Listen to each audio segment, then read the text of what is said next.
Right now it's 4:30 a.m. in the morning, and I chose to make this video at this time because for a lot of niggas across the nation and California specifically, it's program time. Niggas is in the chow hall right now as we speak, entering or leaving the chow hall as we speak, working out, drinking coffee. And it's gonna be a reality for a lot of you little niggas that think you bigger than the law and smarter than the streets. You feel me? A lot of niggas is so close to getting into some shit that it's gonna be hard to get out of because no guidance, zero guidance. Niggas don't wanna listen. Niggas think they bigger than everybody and all that type of shit. But I'm bringing this up because somebody told me to speak on my prison experience, you know, for the youth to understand certain things. I know my audience is growing and it's big. So, you know, I believe it's something motherfuckers will listen to. But, you feel me? It's not a day that I was locked up that I didn't want to go home. And I don't think little niggas understand that type of shit. Niggas getting little shit, go to the county, juvenile hall and all that type of shit and think that, you know, they're outsmarting the law still because they haven't really gotten in trouble. Big trouble to where you went to prison. When you go to prison, it's a whole different experience. See, in the county jail, niggas still funking over neighborhoods and shit. But when you go to prison, it breaks down into segregation, into racial, and then it's a lot of racial tension and all that type of shit. So people don't know. Like my nigga said in one of his songs, that nigga said, enemies turn into cellmates, and that's a fact. That's a fact. Enemies really turn into cellmates. Niggas become niggas that we have to protect each other.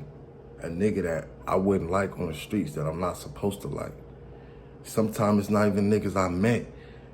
It because motherfuckers make it seem like you have a personal problem with certain people that you beef with the whole neighborhood. But that's the shit I have to understand to myself, like just bringing hella extra problems to myself, disrespecting the whole neighborhood when I got beef with certain niggas. That's just man shit, cause in prison, you got a problem with one man, you gonna have to have that problem with that one man and you gotta settle that. If niggas can't talk and niggas ain't gonna fight about it, then it goes to other levels. And niggas, that shit niggas gonna learn the sad reality for a lot of you young niggas that don't know. But it's just a lot of bullshit that come with prison politics. It's way bigger than your local gang, cause you people gonna know you from being from Sacramento. They not gonna know too much of your neighborhood. Niggas probably hear of it and shit like that, but that's not even gonna matter in prison. It's about being a black man. People don't know that. A lot of people don't talk about that. They don't rap about the type of shit, none of that. It's about being a black man, going against whites and Southern Mexicans and sometimes your own, cause it break down in the black car as Crips and Bloods and then neighborhoods, Sac car and the Bay car and all that type of shit. So it's a lot of shit that little niggas don't know. Like niggas riding for a lot of shit that they don't understand until it's too late. That's why I don't disrespect my enemies, because that put a false narrative in your head to think everybody is pussy when that's not the case. Cause I've been in prisons and places where it be the littlest niggas, it be the biggest, smallest, tallest, it don't matter. Niggas is gonna show themselves when the time presents itself. Niggas gonna show up and do what they need to do. So no man is underestimated. See, niggas built this shit in their head to think everybody's a bitch and everybody's they op, and you underestimate niggas because you always think about what you gonna do, but you don't worry about what niggas gonna do to you. So niggas talk crazy on the internet and make crazy diss songs and fuck this nigga down, we fuck that, fuck that. You ain't gotta do all that.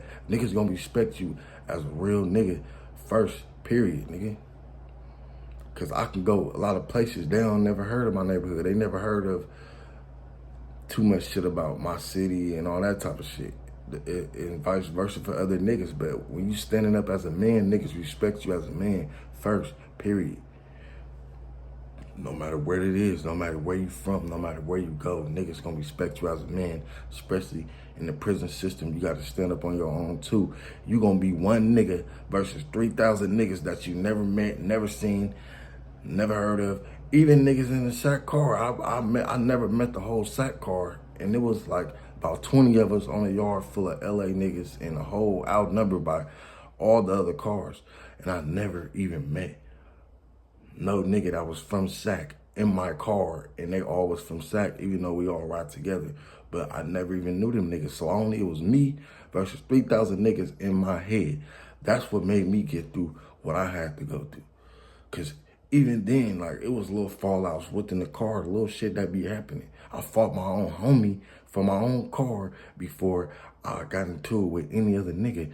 And I ain't really getting into it with niggas cause I was minding my business. That's what a lot of niggas don't know. Like, you think you the biggest nigga, you the baddest nigga, bro. But, nigga, that shit, it's places that'll humble a nigga. Because you definitely ain't the biggest and the baddest nigga.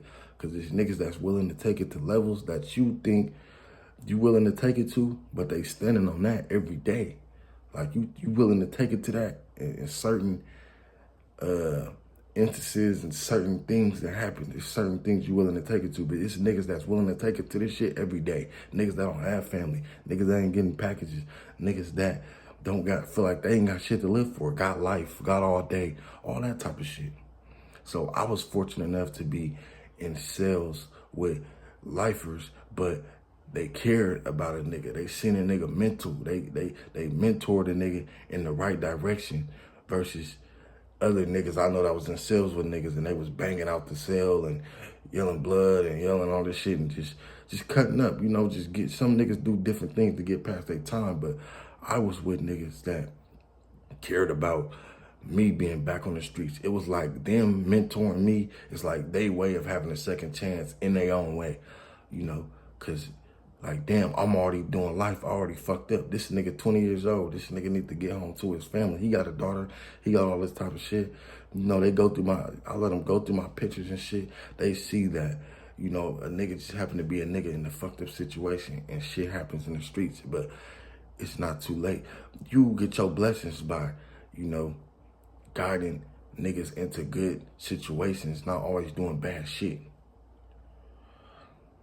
Because at the end of the day, like, all that gang shit, it only lasts a couple summers. A real gang member only lasts a couple summers before a nigga gets smoked, before a nigga go to the pen for hella long. Every real gang member that's active, that say they active, gonna go through them type of situations because that's what come with this life. But a lot of niggas don't know that. And the system's so cold. Like, I got extra time for my juvenile strike as a 16-year-old kid, and I had a strike for a robbery, and then I didn't get in trouble again until then a couple years later, 4 years later, until I'm like 20 years old. And they used my juvenile strike against me and sent me to the prison for that, for a firearm. I took 4 years for a possession of a firearm. But it was other shit involved in the case, but they dropped all the other shit. At the end of the day, I should have never did 3 years, period, for a firearm. So it's a lot of shit. And I didn't have a real lawyer or none of that shit. So it's a lot of shit that come with this shit that niggas don't know. A lot of you niggas is young, living at your mom's house, don't got a job, ain't worried about the type of shit, buying guns, you buying drugs and guns before worrying about what really matters, nigga. You niggas getting into shit that you can't get yourself out of, that you can't pay for, that you can't provide for yourself, and then want to call home crying and tell people to put money in their books and look out for you when you knew it was fucked up when you left. they still fucked up when you locked up. So you think everybody got money because you got $1 million plan in your head because you locked up, nigga, and you got $1 million plan in your head. So you think everybody on the streets should have money when you knew they was fucked up when you left. So now niggas, now fuck everybody because your decisions. See, but that's the shit that I hump with, nigga, because I felt the same type of way. But when I got back to reality and I knew what it was, you know, it just made me not want to be back in that situation to where I can't never defend myself, to take care of myself, and most importantly, look after my family when I needed to, and provide and be there for my daughter. That's what mattered. All the gang shit go out the window when a nigga in jail, as far as like your homies standing on shit and taking care of you and looking out for your family. They ain't gonna do none of that shit. Them niggas got their own life. They gonna do the same shit they was doing while you left. They gonna jail free you, that's the homie, all the shit. They gonna fuck you, bitch. They gonna do all that shit. So you niggas need to know this, cause this is reality for a lot of you little niggas, man. This is part one, cause I feel like I've given up a lot of game, but y'all gotta soak this in first, man. Street wars.